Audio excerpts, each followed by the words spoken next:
محترم حاضرینو،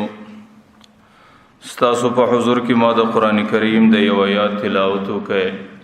او د دې سره سره مې ستاسو حضور کې د پیغمبر علیه الصلاۃ والسلام د یو حدیث مبارک روایت پیش کړ. د قرآن کریم د آیات او د پیغمبر علیه الصلاۃ والسلام د حدیث مبارک د دې دواړو تعلق د انسان په زندګۍ کې د یو اهم ذمہ داری سره دی، چې هغه ذمہ داری دا چې انسان به په خپل زندگی کې حقوق العباد ادا کوي، چې د انسان پر ذمہ باندې د بندگانو کم حقوق راځي او انسان د بندگانو په کم حقوق ادا کولو مکلف دی، نو انسان په خپل زندگی کې خپل ذمہ د هغې څخه فارغه کوي او چې د کم چا حقوق دی هغې حقوق به در خپلو مستحقینو پورې رسوي. زه بار بار د دې خبرې مذاکره کوم چې انسان دنیا کې په دوو ذمہواریو باندې مکلف دی او د دواړو ادا کېدل دا د انسان ذمہ داری ده. د یو معنا د حقوق الله چې د الله تعالی د طرفه د انسان پر ذمہ کوم حقوق کې هغه حقوق ادا کول، او دویمه ذمہ داری د حقوق العباد چې د بندگانو کوم حقوق پر انسان باندې راځي د هغې ادا کول. لیکن د بندگانو حقوق ادا کول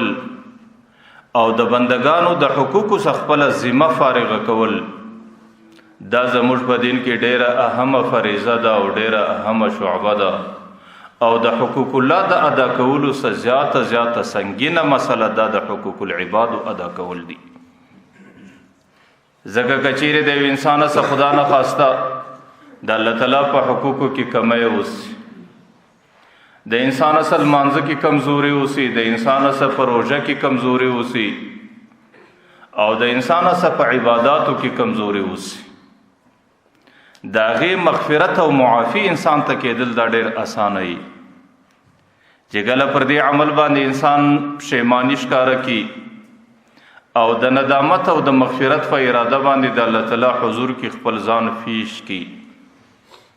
او خپل عاجزي خپل رب ته وړاندې کړي، نو بیا خو د دې مغفرت الله تعالی د طرفه یقیني دی. الله تعالی د لمانځه څخه هم تیریږي، الله تعالی د روژې څخه هم تیریږي، الله تعالی د ټولو خپلو حقوقو څخه تیریږي، ځکه الله تعالی د خپلو حقوقو متعلق ډېر سخي ذات دی. لیکن خدا نه خواسته که د انسان سره د بندگانو په حقوقو کې کمی اوسي، یا د چا مال غصب کول، یا یو چا ته تکلیف رسول، یا د چا غیبت کول، یا د چا سره په معاشره کې ستړی گزاره کول چې ستا د گزارې په خاطر هغه پریشانه زندگی تیره کړي، نو د دې مغفرت بیا نه په پښیماني باندې کیږي، د دې مغفرت نه په عاجزي باندې کیږي چې په هر شکل باندې سړی د الله تعالی حضور ته ځان وړاندې کړي. د الله تعالی د طرفه در هغې وخته پورې د دې مغفرت نه وي چې د کم چا حق ضایع سوی دی هغه سړي ته خپل حق نه ورسیږي، چې کم چا ته تکلیف رسېدلی دی، چې کم څوک ستا په یو عمل باندې پریشانه سوی دی چې در څو پورې هغې د دې خپل حق معافي نه یې کړی، در هغې وخته پورې د الله تعالی دربار کې د هغې د معافۍ هیڅ بندوبست هیڅ طریقه نه وي. نو ځکه زموږ دین کې د ټولو څخه اهمه مسله ده د بندگانو مسله ده او د بندگانو د حقوقو مسله ده. لکه څومره چې زموږ معاشره کې یا زموږ په دینی تعلیماتو کې د بندگانو د حقوقو مسله درنه ده، په هغه درجه باندې زموږ معاشره کې د هغې څخه غفلت ډېر زیات دی او په هغې کې کوتاهي ډېره زیاته ده او په هغې کې بې اعتدالي ډېره زیاته ده. بس زموږ دماغ او سوچ و فکر کې دا راغلی دی چې دین د یو څو خبرو نوم دی، صرف لمونځ کوه او په کال کې روژه نیسه او چې کومې پیسې در سره دي د هغې زکات ادا کوه او حج کوه، بس دا زموږ په دماغ کې راغلی دی چې دین بس دغه دی. زه خو د لمانځه پابندي کوم، زه د زکات او د روژې پابندي کوم، زه د حج او د نوافلو او د صدقاتو او د خیراتو پابندي کوم، زه دیندار یم. نور حقوق العباد او د بندگانو حقوق دا زموږ په عقیده کې بالکل د دین نه موږ ایستلي دي، حالانکه زموږ د دین اهمه فریضه، زموږ د دین درنه شعبه دا ټول حقوق العباد دي، چې کله د یو سړي سره حقوق العبادو کې کمزوري اوسي نو اول خو د په دماغ کې د دین حصه نه ده بللې او چې کله د دین حصه نه ده بللې نو پر هغې باندې د پښیماني نه ښکاره کوي او چې کله پر یو عمل باندې سړی پښیماني نه کې ښکاره الله تعالی پر هغې عمله سدته د توبې کښلو توفیق نه ورکوي او چې پر کم عمل باندې سړی ته د توبې توفیق نه ورکول سو نو بیا د هغې ګناه سره د آخرت له رسېږي او آخرت کې د هغې ګناه سزا الله تعالی ورکوي نو ځکه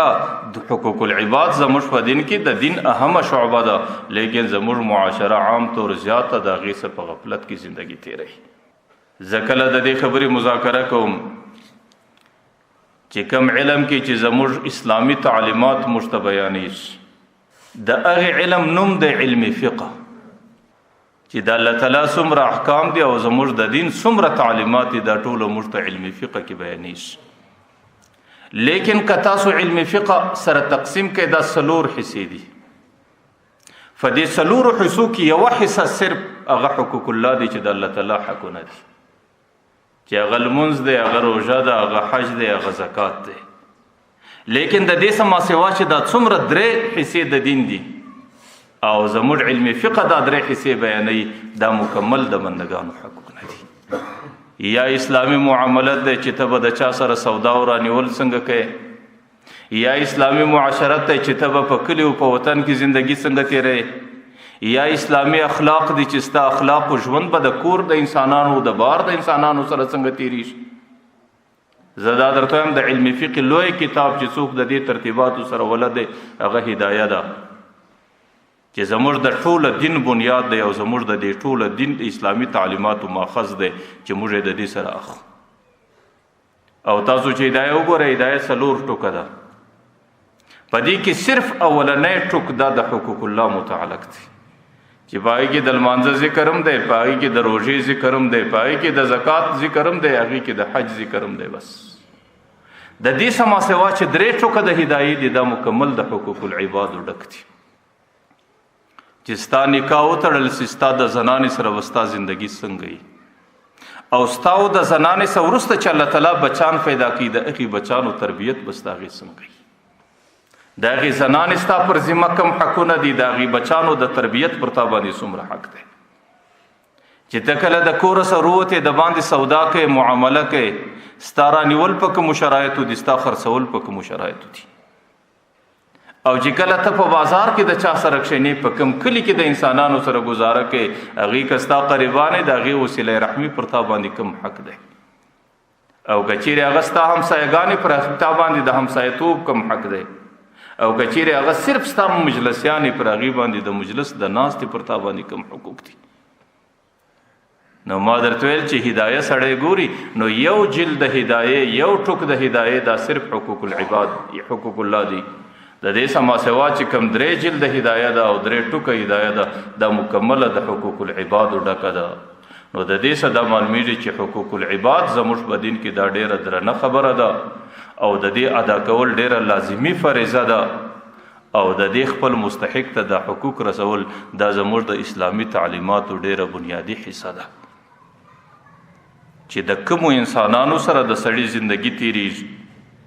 یا د مور و پلار په شکل دی یا د ورونو په شکل دی یا د قریبانو په شکل دی یا د همسایګانو په شکل دی زما به انساني زندگی د هغې سره په کم شکل باندې تیریږي د هغې کم حقوق زما پر ذمه باندې دي او زه به د هغې حقوق په کم شکل ادا کوم زه کله کله دا وایم چې په ټوله انسانیت کې انسان ته د ټولو څه ډېر قریب هغه زنانه ده چې کومه زنانه د انسان په نکاح کې راسي ځکه د سړي ورځ د هغې سره ټوله تیریږي د سړي شپه د هغې سره ټوله تیریږي او د هغې څه یو ګړی سړی مستغني کېدی نسي او په هر عمل کې د هغې زنانې خاوند ته ضرورت او د خاوند زنانې ته ضرورت او قرآني تعلیماتو خاوند او زنانه دومره سره نږدې بللی دي لکه د یو سړي سره چې خپل لباس ځکه الله تعالی وایي زنانه ستا دپاره لباس ده او ته د دې زنانې دپاره لباس او د لباس د انسان سره ډېر نږدې تعلقي او د لباس سره یو غړی سړی نه مستغنی کیږي او د لباس سره انسان د خپل د بدن اندامونه یو سات کې نسی پټولای. نو دا رقم د زنانې سره د انسان ډیر قریب تعلقي او د انسان د فاره د ټولي ژوندۍ رفیقه او رفیقه حیات بلل کیږي. لیکن زموږ معاشره کې چې کم څوک د انسان سره په څومره نږدې اندازه کې زندگی د زنانې په شکل تیری دی د هغې په حقوقو کې هغومره کمی کوي، دی د هغې په حقوقو کې کوتاهي کوي، دی د هغې په حقوقو کې بې اعتدالي کوي او بې ترتیبي کوي. او د زنانې په حقوقو کې بې اعتدالي کول، د هغې په حقوقو کې بې ترتیبي کول، دا موږ ته د جاهلیت آثار زموږ در معاشرې را رسېدلي دي. او جاهلیت کې د زنانې څه حق منلو ته څوک تیار نو، او جاهلیت کې د زنانو سره ښه زندگی کولو ته څوک تیار نو. د هغې معاشرې څه علامات او اثار در اوسه زموږ معاشرو کې هم ځای نیولی دی. چې کله دې معاشرې ته اسلامي احکام نو راغلي، چې کله دې معاشره کې د پیغمبر علیه الصلاۃ والسلام تعلیمات نو راغلي، نو د اسلامي احکام او د پیغمبر علیه الصلاۃ والسلام د تعلیماتو د راتللو څخه مخکې د معاشرې انسانانو په معاشره کې زنانې ته هغې انساني حق نه ورکوی او نعوذ بالله هغې د انسانیت د دایرې څخه یو خارج مخلوق بالی. او چې کله یو څوک د انسانیت د دایرې څخه څوک خارج مخلوق بولی، نو بیا به د هغې د حقوقو د ادا کولو څه فکر ورسره پیدا سي. نو زموږ څخه مخکې چې کومې د جاهلیت معاشرې وې، نو هغې زنانې ته په کور کې یو داسې مخلوق ویل چې کل مخلوق حق نه لري، بلکې دا معنا چې داسې مخلوق یې ورته لکه کور کې چې سړی حیوانان ساتي، یا د غوا په شکل، یا د میږې په شکل، یا د بزې په شکل. نو زنانې ته په دې نظر باندې قتل کېدل، هغې ته صرف نفقه ور برابرول او د هغې سره نفع اخیستل. لکه د یو حیوان حق منلو ته څوک تیار نه دی، زموږ څخه مخکې د جاهلیت معاشره کې د زنانې حق منلو ته هېڅوک تیار نه. بس لکه یو حیوان چې د بازار سره راولې په کور کې ساته نفع ځینې اخه، نور د هغې څه حقوق دي.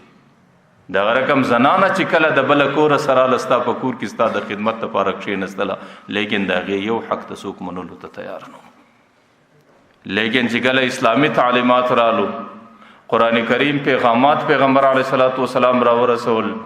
او معاشره کې د پیغمبر علیه الصلاۃ والسلام تعلیمات سره خواره وارسول، نو د ټولو څخه مخکې زنانې د پیغمبر علیه الصلاۃ والسلام په تعلیماتو کې خپل حق او حصه پیدا کړه. پیغمبر علیه الصلاۃ والسلام قرآنی پیغام د انسانیت ته رارسوي، د الله تعالی پیغام دی، وعاشروهن بالمعروف. د دې زنانو سره به زندگی په ښه شکل باندې تیروئ، چې درسو پورې ستا په کور کې ده، چې درسو پورې ستا په خدمت کې ده، چې درسو پورې ستا په نکاح کې ده، نو بیا خو تا ته بچی پیدا کوي او ستا د کور محافظه ده او ستا د کور حفاظت کوي او تا ته په کور کې ښه اوسایي برابروي، نو ته په دې باندې مکلف یې چې د هغې زنانې سره به ښه زندګي تیری. نو وعاشروهن بالمعروف، او دا انسانیت ټول انسانیت ته د الله تعالی خطاب دی چې تاسو به د زنانو سره په کورو کې ښه زندګي کوئ. زه تاسو ته د قرآني هدایاتو متعلق یو مختصره خبره کوم. د قرآن کریم اسلوب او طریقه دا ده چې قرآن کریم چې کم هدایات انسانانو ته بیانوي، هغې صرف یو غټ اصول انسانانو ته یږدي. اوس د هغې اصولي خبرو تشریح، د هغې وضاحت او د انسانانو دماغو ته رسول او د انسانانو فکرونه په هغې باندې خلاصول، دا بیا د پیغمبر علیه الصلاۃ والسلام طریقه وه چې پیغمبر علیه الصلاۃ والسلام به په خپلو اعمالو باندې د قرآن کریم د هغه شي وضاحت کوی، او پیغمبر علیه الصلاۃ والسلام به په خپلو احادیثو په خپلو تعلیماتو کې د هغې وضاحت کوی. لکه زه تاسو وایم قرآن کریم کې غالبا 80 ځایه دا لیکلي دي اقیموا الصلاة لمونځ کوه، لیکن لمونځ به سړی څومره کوي، لمونځ به په ورځ کې څو وخته سړی کوي، او په هر وخت کې به څو رکاته کوي، او په هر رکعت کې به کم اذکار وایي، او دې لمانځه کې کم شیان فرض دي، او دې لمانځه کې کم اعمال واجب دي، او کم سنن او مستحبات دي، دا د قرآن کریم په یو توري کې بیا نشته. د دې ټولو وضاحت الله تعالی پیغمبر علیه السلام تور پرېښه دی چې پیغمبر علیه السلام د هغې وضاحت کړی دی چې 5 وخته به کوي، په دې وخت کې به دومره رکعتونه کوي، په دې رکعت کې به پلان اذکار وایي، او په لمانځه کې دا شی پر تا باندې فرض دی او دا واجب دی او دا سنت دی او دا مستحب دی. دغه رقم قرآن کریم کې د دې څخه کم و زیات د زکات ذکر دی، وآتوا الزکات، تاسو به زکات ورکوئ. لیکن اوس مسله دا ده چې زکات به سړی څومره ورکوي، هغې قرآن کریم نه دی ذکر کړی. زکات به د نغدو پیسو دا سړی څومره ورکوي، او زکات به د حیوانانو دا انسان څومره ورکوي، او زکات به د زراعت او د کښتکارۍ زکات به څومره کیږي، او زکات به په کال کې 100 واره ورکوي، په میاشته کې ورکوي، په څومره زمانه کې به ورکوي. قرآن کریم د دې متعلق هیڅ تفصیل نه دی بیان کړی. دا تفصیلات ټوله پیغمبر علیه السلام ته ورفاته دي او پیغمبر علیه السلام د دې تفصیلات وضاحت کړی دی. لیکن یو شی دی چې قرآن کریم په خپله د هغې په جزیاتو کې تللی دی، او قرآن کریم په خپله د هغې جزئی حکم ذکر کړی دی، او د هغې هغه نور فروعي حالات بیا هغه پیغمبر علیه السلام ته پرېښي دي. هغه دی د زنانې او د خاوند په مابین کې گزاره، د زنانې او د خاوند په مابین کې تعلق، د زنانې او د خاوند په مابین کې یو د بل سره زندگی تیرول، د دې جزئی احکام قرآن کریم په خپله ذکر کړي دي. واللاتی تخافون نشوزهن، چې کومې زنانو تاسو د هغې لږ د سرکشۍ څه وبېرېږئ، څه به ورسره کوئ؟ فعظوهن، اول به نصیحت ورسره کوئ، او وهجروهن، نصیحت به څنګه ورته کوئ؟ وهجروهن فی المضاجع، بیا به بستره ځینې جلا کوئ، او وضربوهن، په دې درېیمه طریقه کې به بیا وهل به څومره وي، او د بسترې جلا کېدل به په کوم شکل وي، او څومره ورځې به ځینې جلا کېږي، او د سرایه څه به ځینې وځي، د کمرې څه به ځینې وځي، د کم شکل د جلا کېدو دی. نو د قرآن کریم هغه جزئی مسائل د زنانې او د خاوند د تعلقاتو هغه قرآن کریم په خپل اهمیت ورکړی دی. نو ځکه قرآن کریم کې د زنانې او د خاوند چې کومه زندگی راځي، دا زموږ په دین کې ډېره اهمه زندگی بلل کېږي. علماو لیکلي دي چې آخر ولې قرآن دومره اهمیت ورکوي. د هغې وجه دا ده چې د زنانې او د خاوند په مابین کې چې کومه زندگی ده،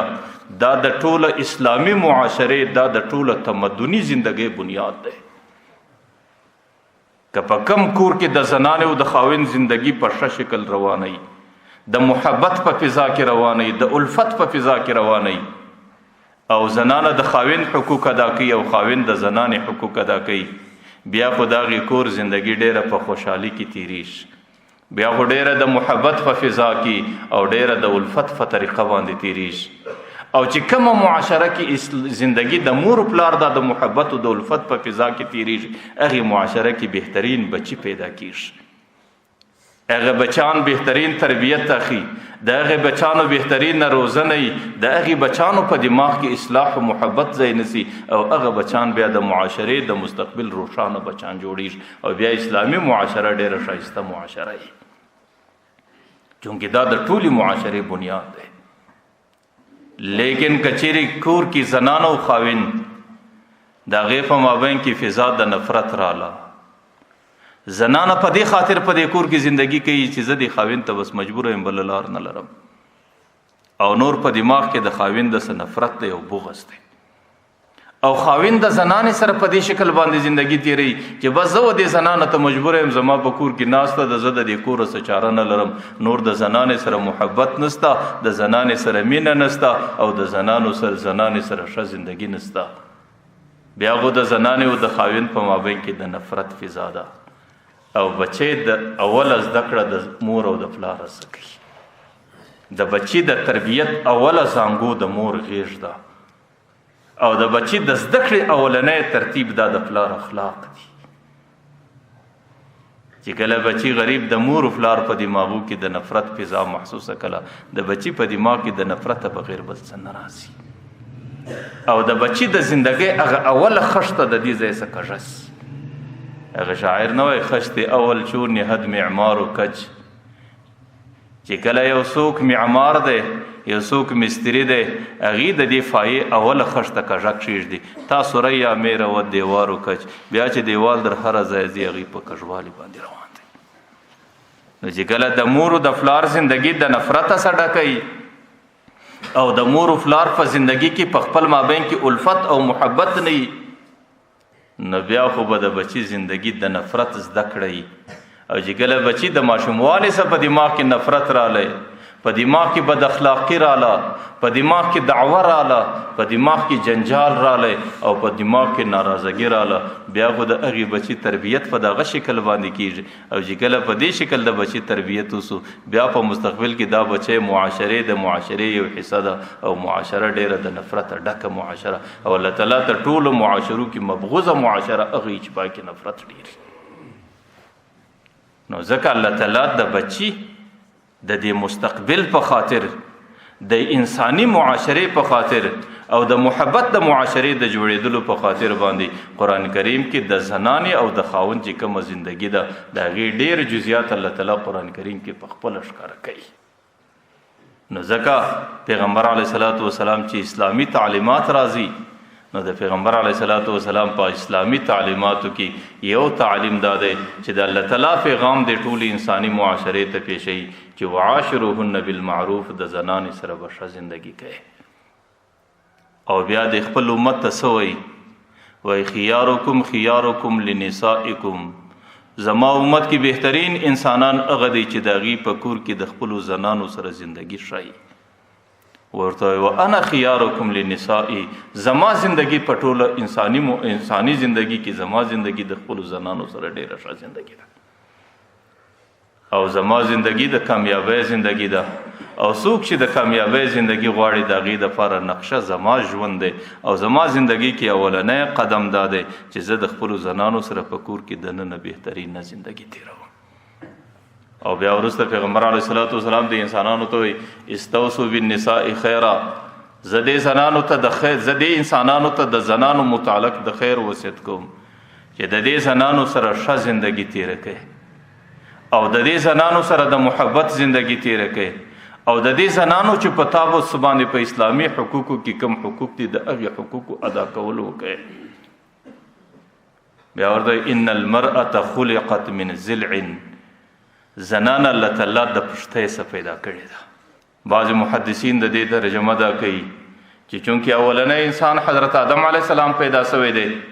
د حضرت آدم علیه السلام د چفه پښتۍ څخه اولنی زنانه حضرت حوا نه پیدا شوې ده. ځکه پیغمبر علیه السلام ورته دا زنانه د پښتۍ څخه پیدا ده او په پښتۍ کې کږوالی. بعض محدثین وایي نه، د دې معنا دا نه ده، بلکې د دې معنا دا ده چې د زنانې په فطرت کې پیدایشي طور لږ کږوالی، ډېر ځله هغې په ژبه د خاوند سره نسی پو او ډېر ځله د خاوند پر مرزه باندې ځان نسی برابرولی. او پیغمبر علیه الصلاة والسلام وایي په ټولو پښتۍ کې کږه پښتۍ چې ډېره کښتۍ ده هغه کښتۍ پښتۍ ده، او زنانه د دې کښتۍ پښتۍ غوندې کږه مزاج والا ده. او ورته خلکو که چیرې دا زنانه پر خپل مزاج په زور باندې را اړی، کږه پښتۍ ده چې کله تاله په لاس درله ته زور ورسره کوې دا پښتۍ سمویې، نو ان استقمتها کسرتها، دستي به درڅه ماته سي. او چې کله دې ماته کله د هغې جوړېدل بیا بغیر د پټۍ څه نه کېږي، د هغې جوړېدل بغیر د پلستره بیا نه کېږي. نو د زنانې سره که دې زور وکړي چې خامخا به زما پر مزاج باندې راځي، او چې کم عادت د دې ستا په دماغ کې ناخوښه دی هغه عادت په زور باندې په دې کې ورکوې، نو بیا خو کسر د حادثتي در څه ماتېږي. او د زنانې ماتېدل دا دی چې ستا او د دې حالات به دستي نوبت د طلاق ته رسېږي. او که د ماته کله ماتوالی طلاق دی، دوباره بیا بغیر د نکاح سه، دوباره بغیر د تکلیف سه، دوباره بغیر د خطبې او د شاهدانو سه بغیر بیا تا ته نه روا کېږي. لکه څنګه چې یو پښتۍ سړی ماته کې هغه بغیر د پټۍ او د سکندې سه بیا نه برابرېږي. لیکن که تا د زنانې سره زور وکړي چې زه به دې په زور پر خپل مزاج باندې راولم، نو بیا خو به در څه ماتېږي او ماتېدل یې طلاق دی، او بیا به نوبت طلاق ته رسېږي، او چې طلاق ته دې ورسوله بیا بغیر د نکاح سړي ته نه روا کېږي. نو پیغمبر علیه الصلاة والسلام وایي د زنانې حیثیت د کږې پښتۍ دی، لیکن د کږې پښتۍ سره که سړي زور وکړي د سړي څه ماتېږي. لیکن وإن استمتعت،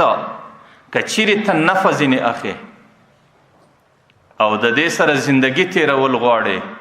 او د خپل ژوند نظام په دې باندې چلول غواړي نو استمتعت بها وفيها عوج، بیا خو نفع د دې کژوالي سره سره ځینې اخستی سي. دغه کژوالی دی په دې کې پکشي او دغه د کژوالي فن دی په دې کې پکشي، لیکن د دې کژوالي د فن سره سره انسان د هغې سره بالکل نفع اخستی سي، انسان د هغې سره زندگی تیروی سي او انسان د هغې سره ژوند تیرولی سي، او چې د ژوند کم ضروریات دي او چې د ژوند کم خدمات دي هغې ټوله په دې زنانو باندې سرته رسولی سي. لیکن وفيها عوج، د هغې سره سره به دې زنانو کې بیا هم کژوالی به وي. ځکه پیغمبر علیه صلات وسلام وایي د زنانې غریبي فطرت داسې دی. بعضې خلک هغې دا د زنانې عیب بولي چې پیغمبر علیه صلات وسلام وایي چې زنانه الله تعالی د کژې پشتۍ په شان پیدا کړې ده. لکه کله چې د کتابو کې د پیغمبر علیه صلات وسلام دا حدیث راسي نو ډېر محدثین پر دې باندې اعتراض کوي چې دې کې خو غالبا د زنانې یو څه عیب دی، لیکن دا کژوالی د زنانې عیب نه دی، بلکې دا د زنانې نور حسن دی، دا د زنانې د فطرت تقاضا ده. الله تعالی زنانې ته دغسې فطرت ورکړی دی. ځکه معاشره کې نارینه دی زنانه دی، نارینه کې م الله تعالی ډېرې خوبیانې ایښې دي، لیکن څه نه څه کمزورۍ هم پکې. زنانه ته هم په معاشره کې الله تعالی ډېرې خوبیانې ورکړي دي، لیکن زنانه کې هم څه کمزورۍ راځي. نو دا کژوالی دا د دې د فطرت تقاضا ده او دا فطرت د دې نقصان نه دی. په دې باندې صرف الله تعالی د نارینه امتحان اخلي چې نارینه کې حکمت څومره دی، په نارینه کې دانایي څومره ده چې د دې کژوالي سره سره د دې څخه خپله نفع واخلي او د دې کژوالي سره سره زندگی په ستړو په پریشانیو کې نه کې مبتلا. لکه تاسو چې کله یو پشتۍ راواخلئ نو هغه پشتۍ کې کژوالی دی، لیکن هیڅوک نشي ویلی چې دا کژوالی د دې پشتۍ عیب دی، بلکې د دې پشتۍ جوړېدل الله تعالی دغسې کړي دي، د دې فطرت الله تعالی دغسې ټاکلی دی او د دې جوړښت د الله تعالی په تقدیر باندې دغسې سوی دی. او د الله تعالی په تقدیر باندې یو شی بغیر دا حکمت نه دی. الله تعالی په دې په دغه فطرت کې خپل حکمت په یو شکل باندې اچولی دی. نو ځکه که چیرې زنانه د هغې کژوالی په مزاج کې وي او که سړی د دې کژوالي دفع کوي او دا ختموي نو ډېر ځله نوبت طلاق او ستړیاو ته پیښیږي. لیکن که سړی د دې څه نفع اخلي، زندگی ورسره تیروي او د خپل کور او د خپل ژوند آبادي په دې باندې راولي، بیا د دې کژوالي سره سره د انسان زندگی د زنانې سره تیریدی شي. لکه وإن استمتعت بها وفيها عوج، په دې کې به کژوالی بیا هم نفع ځینې اخیستی سي. د بخاري شریف حدیث دی، د بخاري شریف شارح لیکلی دی لاندې وفيه تعليم للإحسان إلى النساء. پیغمبر علیه صلات وسلام په دې کې امت ته دا تعلیم ورکوي چې د زنانو سره به ښه زندگی کوئ، والرفق بهن، او د زنانې سره به نرمي کوئ، زور به نه ورسره کوئ، او والصبر على اعوج اخلاقهن، د دې د اخلاقو پر کژوالي به صبر کوئ او برداشت به کوئ. او ولی به کوي لضعف احتمال عقولهن، ځکه الله تعالی د دې عقل لږ کمزوری پیدا کړی دی، د دې مزاج لږ کمزوری دی، د دې په عقل کې کمزوري ده. نو ځکه الله تعالی ورته وایي ته به په دغه حال د دې عقل د کمزورۍ په خاطر په دې کې خامخا لږ کمزوري راځي، لږ کژوالی راځي، نو ته به د دې کژوالي پروا نه ساتې، د دې پر دې کژوالي باندې به صبر کوې او د دې سره به زندگی په ډېر نرم او په ډېر احسان او په ډېر شفقت او محبت باندې تیری. لکه یو بل ځای کې پیغمبر علیه صلات وسلام وایي لا یفرق مؤمن مؤمنة ان رضی منها خلقا، نو ان کره منها خلقا رضی الاخر. یو مؤمن دی د مؤمن زنانې سره مطلقا بغض نه کوي، چې کله د په کور کې راله، د په زندگی کې راله، بس د هغې هر عمل، د هغې هر فکر، د هغې هر قول دا د پر ځان باندې بد نه لګوي. ان کره منها خلقا، که د هغې یو خوی خرابي نو رضی منها آخر، په هغې کې به یو بل داسې خوی راځي چې په هغې باندې به بیا برته دی راځي. نو دا د الله تعالی قدرت دی، دا د الله تعالی مشیت دی چې الله تعالی په دنیا کې چې څومره انسانان پیدا کړي دي، من کل الوجوه خیر هم نه دي، من کل الوجوه شر هم نه دي. که یو طرف ته په دې کې شر راسي، بل طرف ته خیر راسي، که یو عادت په دې کې خراب راسي، دویم عادت په دې کې ښه عادت راځي. نو دا د پیغمبر علیه الصلاۃ والسلام اصول دي او دا د پیغمبر علیه السلام تعلیمات دي چې کله د نارینه د زنانې سره په کور کې زندگی ده، چونکې ډیره قریبانه زندگی ده او چونکې ډیره دایمي زندگی ده او ډیره اوږده زندگی ده، نو که چیرې پر خاوند باندې د زنانې یو خوی بد ولګیږي، د یو عادت څخه د هغې بد کیږي، نو بیا من کل الوجود هغه زنانې ته د بغض په نظر نه ګوري. دې زنانه کې الله تعالی ښه خویونه هم پیدا کړي دي، د هغې ښو خویو په خاطر د دې زنانې هغه بد خوی د دماغ څخه لرې کړي. او دا اصول صرف د اسلامي معاشرې دپاره دي چې په کم ځای کې د انسان د انسانانو سره گزاره راله او انسان د هغې گزاره ته مجبوره دی، هغه ستا گزارې ته مجبوره دی، نو که چیرې د هغې د یو اخلاقو، د هغې د یو خوی، د هغې د یو عادت څخه ته په تکلیف کې راسې، نو بیا به دستي د هغې د یو ښه خوی فکر کوې او ضرور الله تعالی په هغې کې ښه خوی پیدا کړی دی او د هغې ښه خوی د پیدا کېدلو په خاطر به الله تعالی ستا د هغې سره مزاج لګوي او د هغې چې کوم بد خویونه دي هغه به ستا د دماغ څخه لرې کوي. د یو بزرګ متعلق راځي، الله تعالی هغې ته په کور کې زنانه وله ورکله، د هغې زنانه د اخلاقو د خوا کمزورې، د هغې زنانې د دې بزرګ سره گزاره په کور کې ډېره کمزورې. نو بزرګ غریب د باندې په خپلو مصروفیاتو کې دی چې کله کور ته ورسي همیشه د هغې دعوه ده، همیشه د هغې د طرفه نفرت دی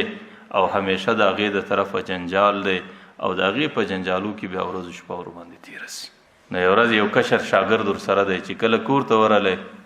د هغې زنانې په ضروریاتو کې د یو شي کمی سوی دی، هغه ضروریات زنانه پر دې خاوند باندې یو قسم راغوټه سوله چې زه دې په دې څلورو دیوالو کې بنده کښېنولی یم او زه پر تا باندې دومره حق نه لرم چې ته زما د پلانکي ضرورت د پوره کولو خیال وساتې. نو هغه بزرګ په ډېر عاجزانه شکل او په ډېر د عجز او د عاجزۍ په شکل هغه زنانې ته وایي چې بس لږ صبر وکړه، دا شی پوره کوم. چې کله لږ وخت تېر سو هغه شاګرد یې بزرګ ته وایي حضرت پر تا خو د زنانو کمی نه دی، دا دومره زندګي دی ولې په دومره مشقت کې اچولې، د دې زنانې ته طلاق ورکړه، الله تعالی به د دې بجای بله زنانه درکړي. دی ورته وایي بچی ډېره ښه خبره راته کوې، لیکن دې زنانه کې یو وصف دی زما په دماغ کې د هغې هغه ښه صفت دی او د هغې ښه صفت په خاطر باندې د دې پر دې بدو ټولو صفاتو باندې اوبه تېره سوي دي، هغې زما په دماغ کې نه راځي او زه دا ټولو برداشت کوم. هغه ورته په دې زنانو کې څه صفت دی؟ ورته دې زنانو کې لوی صفت د وفا صفت دی چې دا د خاوند سره وفاداره ده او دا زما سره وفاداره ده او زما د عقیده ده که زما زندگی 100 کاله د دې کور څخه د باندې تېره سي، په یو جیل کې تېره سي، لا به ماته د کوټې په کونج کې دا په انتظار باندې دا ټوله زندگی تېروي او زما بغیر به د دې نظر بل طرف ته نه اوړي او زما بغیر به د دې په فکر کې بل څوک نه راځي. ورته بچی دا د زنانې هغه بهترین وصف دی، د دې صفت په خاطر باندې چې څومره بد صفات دي پر هغې ټولو باندې اوبه تېرې دي، نو په دې خاطر باندې زه د بلې زنانې تصور نسم کولی. نو ما درته ویل چې د سړي د زنانې سره په کور کې زندګي رااله، نو کله کله خو خامخا د زنانې د طرفه پر سړي باندې بعضې داسې حالات او اوصاف راځي چې د سړي پر دماغ باندې بد ولګي، نو بیا خو ډېر ځله یو شی سړی بد بولي، لیکن الله تعالی د انسان دپاره د ډېر لوی خیر ذریعه وګرځوي او الله تعالی د انسان دپاره د ډېرې لوی اسانۍ ذریعه وګرځوي. قرآن کریم وایي او فإن كرهتموهن فعسى أن تكرهوا شيئا ويجعل الله لكم فيه خيرا، داسې الفاظ راځي. ډېر ځله تاسو یو شی بد بولئ لیکن الله تعالی ستاسو دپاره په هغې کې ډېر خیر واچوي. زموږ دې بزرګانو کې حضرت مرزا مظهر جانان رحمه الله ډېر لوی بزرګ تیر سو، د تفسیر مظهري والا استاذ و، د هغې فیر و، هغې د خپل تفسیر نوم د ده په نامه باندې ایښی دی تفسیر مظهري. دی په دې دلی کې ټوله زندگی تېره سوله. الله تعالی عجیبه نازک مزاج ور کړی و، د هغې د نازکوالي د مزاج هغه حد و انتها چې د حده څه زیات هغې په مزاج کې نازکوالی و. یو وخت د وخت بادشاه د ده خانقاه ته رالی، چې کله یې خانقاه ته رالی نو هغې ته چې کله په خدمت کې اوبه فیش شوې د یو طالب د طرفه، د شاګرد د طرفه، هغې چې کله دا ګیلاس اوبه وچښلې، دا ګیلاس یې کښېښوی، دا ګیلاس دی پر کاغذ یې کښېښوس، د په مزاج کې دومره نازکوالی وي چې د ګیلاس ته کتل پر سر باندې درد و چې در کوم وخته پورې دا بادشاه ولاړی دی چې دا ګیلاس یې څومره غلط ځای کښې شو. چې کله بادشاه ولاړېږي بادشاه ورته وایي حضرت زه خو ستا ملاقات لرالم او ملاقات کې زړه مې دا غواړي چې ستا دلته میلمانه ډېر دي او ستا د خدمت ضرورت دی نو زما د شاهي خزانې څخه به د یو غلام او د یو نوکر بندوبست درته وکړم. براده ورته ویل بادشاه سلامت چې په کم ساتکي باندې زما خانقاه ته راغلې او صرف دا ګیلاس دې داسې کوږ کښې شوی د هغې برداشت زما سره نه و تر اوسه پورې مې پر سر درد دی چې ستا عمل زه دې حال ته ورسوم چې ستا خادم ما ته راکول شي د هغې زندګي به زما سره څنګه زما به کوم حالات دي. د هغې په مزاج کې دومره کمزوري و چې د خپلې خانقاه څخه به د دلي مسجد له راتلی د دې لارې په څنګ کې به خلکو کټان ایښو چې کله به د یو چا کټ بې ځایه ولیدې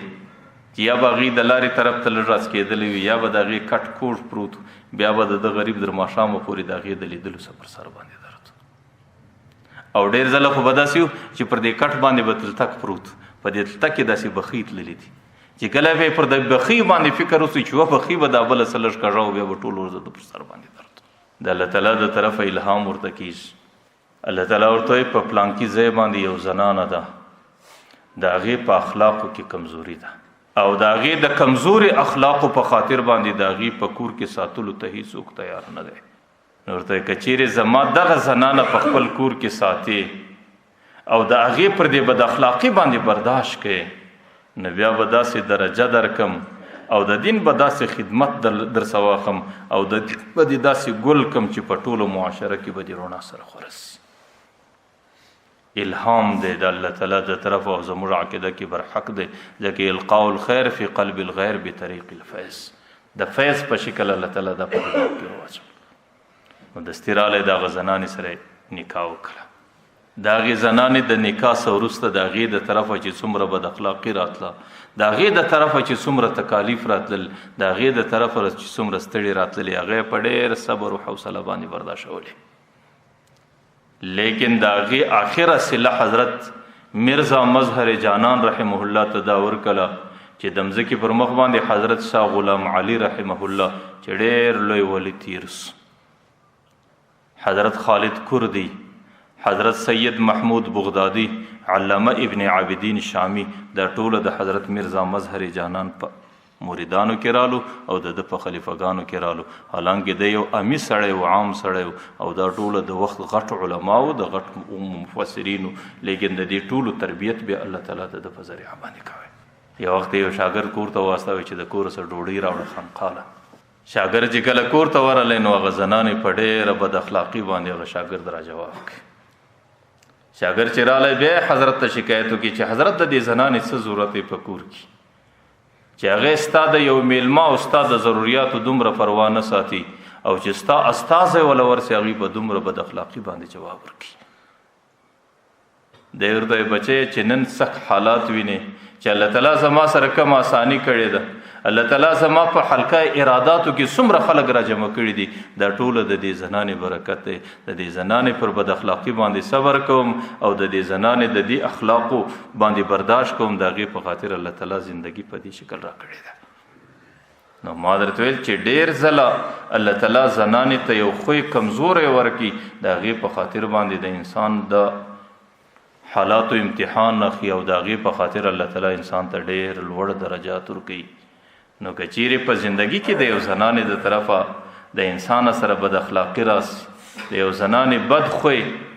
انسان په مزاج کې وویني، نو پر هغې باندې صبر کول، د هغې برداشت کول، دا به د انسان لپاره د ډېرو لوړو درجاتو ذریعه ګرځي. د حضرت شاه ابوالحسن خرقاني رحمه الله باره کې راځي کور کې هغې غریب هم زنانه د اخلاقو څخه خالي زنانه ده او هغې بد زبانه زنانه ده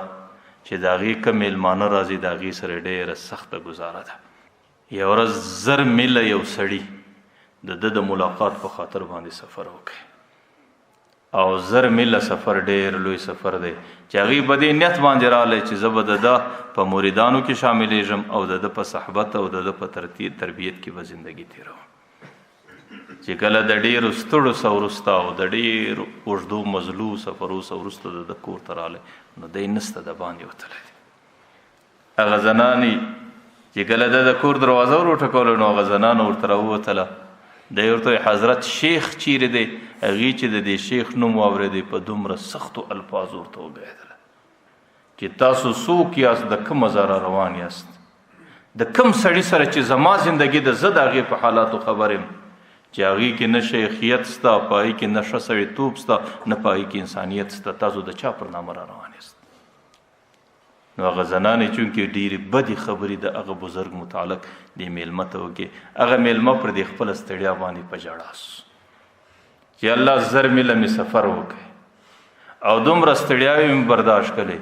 او کور ضروریات مې پرېښول او د دې سړي د تربیت او د اصلاحي تعلق په اراده باندې رالم، لیکن هغې چې د کور زنانه د هغې د متعلق دغه عقیده لري، نو د دې څه به زما څه نفع چې کله هغه سړي ډېر افسوس وکړي نو د افسوس څه وروسته باره د کلي خلک ورته وایي ورته سړی ته یو ځل وله ورسه په دې ځنګله کې هغې تللی دی د دې ځنګله څه بوټي راوړي او چې کله ځنګله ته ورسې هغه سړی په خپله باندې ووینه د هغې سړي سره په خپله باندې مجلس وکړه، د هغې څه وروسته که ستا ذهني مناسبت ورسره نه و بیا پر خپله لار باندې ولاړ سو. هغه مرید چې کله رالی ځنګله کې حضرت شاه ابوالحسن خرقاني رحمه الله مزری نیولی دی او پر مزری باندې غوزی او بوټي راخستی دي، یو اژدها مارې نیم پر دې لاس باندې پیچلی دی او نیم د غمچینې په شکل باندې ورسره دی د مزری په ویي روان کړی دی. هغه مرید چې کله ده ته وکتل حیران او چې کله د کور د زنانې وینا ته وکتل حیران، نو دی دستي په دې باندې پوه سو چې دې سړي زما په کور کې زما د زنانې مجلس اورېدلی دی او د هغې په خاطر باندې دومره ازرده او پریشانه در ما پورې راغلی. نو برای د هغه زاسور باندې نارې که مولانا روم رحمت الله علیه هغه نقل کوي و هغې ورته ویل گر نه کشیدم بارزن، ولی سړی که د دې زنانې تکلیف ما نه برداشولی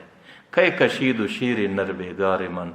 نن زری دی د ځنګله هغې زما بیګار وړلو ته بیا کله تیارې دی چې نن ما پر هغې باندې بوټي راخستی دي او د ځنګله اژدها مار ما د هغې څه غمچونه جوړه کړې ده، دا د ځنګله دمزري بیګار او دا د دې مار تسخیر او مسخر کېدل دا د هغې زنانې برکت دی چې د کومې زنانې تکلیفونه زه برداشوم. نو ځکه زنانه د هغې په مزاج کې الله تعالی کږوالی پیدا کړی دی، د هغې په مزاج کې دا شی راځي چې ډېر ځله به همیشه سل په سله کې د انسان پر مزاج نه برابریږي او چې کله په مزاج باندې نه سوه برابره که اوس ته په زور باندې هغې پر دې خپل مزاج باندې را اړی نو بیا خو پیغمبر علیه صلات وسلام وایي دا پښتۍ ده کږه پښتۍ د سړي څه ماتېږي او که چیرې ته ګزاره ورسره کوې او ته زندګي ورسره تېروې او د هغې پر هره وینا او پر هره خبره باندې نه ورسره درېږې بیا خو پیغمبر علیه السلام وایي نفس یې اخیستی سې وفیها عوج په هغې کې به یقینا هم کږوالی یې. که د پیغمبر علیه صلات وسلام زندگی تاسو وګورئ، خاوند د خپلې زنانې دپاره باید زندگی د رحمت جوړه کړي. د پیغمبر علیه صلات وسلام د کور زنانې دي، پیغمبر علیه صلات وسلام سره په کور کې دننه د هغې زندگی ده. یو ځل د زنانو پر دې خپله نفقه او خرچه باندې د پیغمبر علیه صلات وسلام سره خبره اوږده سوه. حضرت عمر رضی الله عنه چې کور ته راغلی دی نه زنانې دي، پیغمبر علیه السلام یوازې دی او د پیغمبر علیه صلات وسلام سره ډېرې فزوره خبرې کوي او ډېرې تیزې خبرې ورته کوي او پیغمبر علیه صلات وسلام په ډېر صبر حوصله هغه ټولې برداشت کوي. یا ورته وایي زما خرچه را زیاته که بله وایي زما خرچه را زیاته که بله څه وایي بله څه وایي. خو د دې مجلس د پیغمبر علیه صلات وسلام سره ډېر ګرم دی او دې وخت کې حضرت عمر رضی الله عنه راننوتی چې حضرت عمر رضی الله عنه راننوتی زنانو سره میدان کښې په کونج کې کوجانو کې پټې کښېنست پټه خوله کښېنست. حضرت عمر رضی الله عنه ورته د مؤمنانو مندو تاسو د پیغمبر علیه صلات وسلام په حضور کې، تاسو د پیغمبر علیه صلات وسلام په مخ کې، تاسو د پیغمبر علیه صلات وسلام په وجود کې دومره تیزې ویناګانې څنګه کوئ؟ او چې کله زر عالم آیا زما درجه د پیغمبر اصل وړه ده چې زما په وجه باندې چپه خوله سواست؟ نو هغې ورته عمره ستا په زړه کې خو الله تعالی سختي پیدا کړې ده ځکه ستاسو هر څوک ځان ګوري، لیکن موږ ته چې کوم خاوند را کړی دی الله تعالی رحمت للعالمین ټاکلی دی چې هغې د ټولو امت دپاره رحمت دی هغې د ټوله انسانیت دپاره هدایت دی، د هغې چې زموږ سره کم شفقت دی، د هغې چې زموږ سره کم همدردي او غمخواري ده، نو د هغې په خاطر هغه زموږ هرې خبرې اورېدلو ته تیار دی، هغې زموږ هر تمنا پوره کولو ته تیار دی، هغې ته موږ د زندګۍ هر ضرورت ښکاره کولی سو، د هغې سره موږ هره خبره پیچلی سو. نو د پیغمبر علیه صلات وسلام زندگی د خپلو زنانو سره هغه ډیره د رحم زندگی، هغه ډیره د الفت زندگی، هغه ډیره د محبت زندگی ده. پیغمبر علیه صلات وسلام څه وایي زما امت کې به څنګه خلک یغلبن کریما، زما امت کې چې چاته شرافت اسلامی معاشره کې الله ورکړي د هغې یوه علامه دا چې زنانه په کور کې پر ده غالب وي. زنانه ده ته هره خبره کولی شي، زنانه د ده څه هره تمنا کولی شي، زنانه د ده څه د هر ضرورت پوره کولو غوښتنه کولی شي. او زندگی کې د زنانې د ده سره په کور کې آزاده تیریږي او هغه زنانه د ده سره په خوشحالي باندې زندگی تیروي. نو ده کې چې کله شرافت دی او په ده کې کله کرامت دی او په ده کې کله سړیتوب دی او په ده کې کله انسانیت دی، نو دا به زما د امت هغه سړی دی چې زنانه پر ده باندې غالب وي. ما درته ویل چې د زنانې کومه خبره وي هغه زنانه و ده ته په ښه انداز پیښولی شي،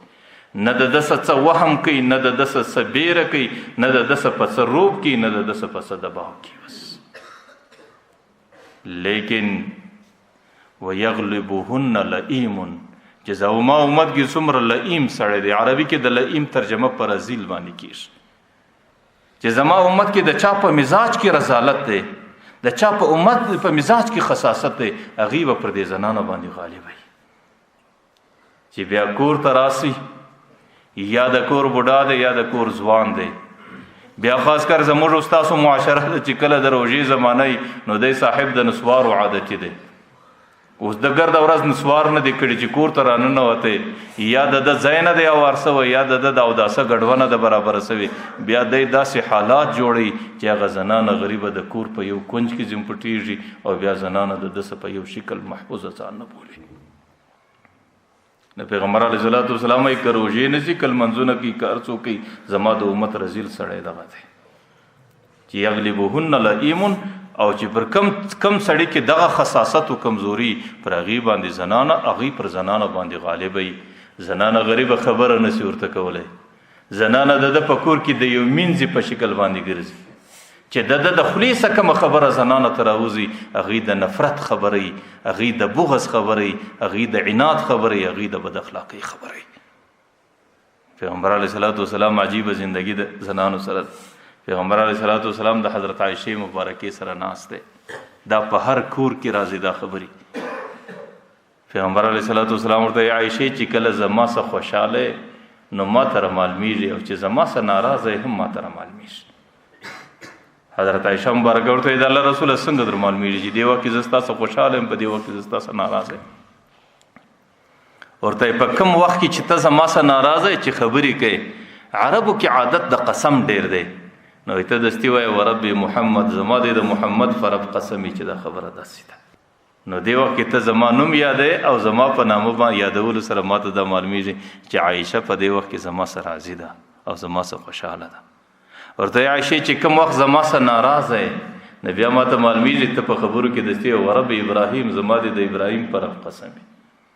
بیا په هغه وخت کې زما نوم نه اخلي او زما د نامه بجای قسم د ابراهیم په نامه باندې اخلي.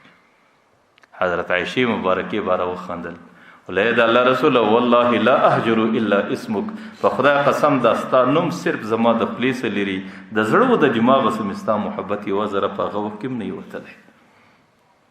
چې کوم وخت کې په هغې وخت کې هم زما ستا سره مینه وي، زما ستا سره محبت وي، صرف یو لفظي او صرف یو ظاهري لږ ناراضګي راغلي د هغې په خاطر ستا نوم زما د خولې څه لرې سي، ورنه په زړه و دماغ کې مې بیا هم په کامله طریقه سره محبت. نو ما درته ویل دغه لغزشات د خاوندو د زنانې په مابین کې دا په هر کور کې راځي، دا د هر خاوندو د زنانې په مابین کې راځي، لیکن د خاوند زندگی دا د زنانې سره باید د همدردۍ زندگی، د شفقت زندگی، د محبت زندگی، ځکه د بچانو پرورش دا زنانه کوي، د عزت حفاظت دا زنانه کوي. اخی غریبي د دوه لفظ د نکاح اورېدلې دي، د هغې په خاطر د هغې څه مور پاته، د هغې څه پلار پاته، د هغې څه ټوله قریبان پاته، هغې ټوله قرابت ستا پر سر باندې پرېښی دی او ستا په کور کې ستا په تمه باندې ناسته ده. نو دا د ټولو څه زیاته ستا د رحم، ستا د شفقت، ستا د محبت لایقه او مستحقه ده. د پیغمبر علیه صلات وسلام وایي زما د امت شریف سړی هغه دی چې پر ده باندې زنانه غالبوي، زما د امت رزیل سړی هغه دی چې دی پر زنانه باندې غالبوي. او بیا د ځان متعلق سوی په احب ان اكون کریما مغلوبا، زما خو د خپل ذات متعلق دا خبره ډیره خوښه ده چې زما زندگی په شرافتی او زه د زنانې در لاس لاندې یم. زنان خپل خبره په ښه شکل ماته کوي. ولا احب ان اكون لئیما غالبا، دا خو نه راګي چې زما زندگی د رذالت ده او زما زندگی د خصاصت ده او زه زندگی کې زه پر دې زنانه باندې غالبه زندگی تیروم. نو ځکه زنانه الله تعالی د انسان په لاس کې یو امانت یې شی دی او د دې امانت پر انسان باندې ډېر حقوق دي او د دې حقوقو د ادا کولو تقاضا دا زموږ اسلامي تعلیمات کوي. او چې کم څوک د دې حقوق په ښه شکل باندې نه ادا کوي نو بیا به هغې د قیامت په میدان کې د مؤاخذې او د ماخوذیت په شکل باندې راځي. اوس که چیرې د زنانې د اخلاقو څه حدود تیر او زنانه د سړي سره په ژبه باندې نه سیپو نو بیا خو قرآن کریم د دې دپاره خپله طریقه ده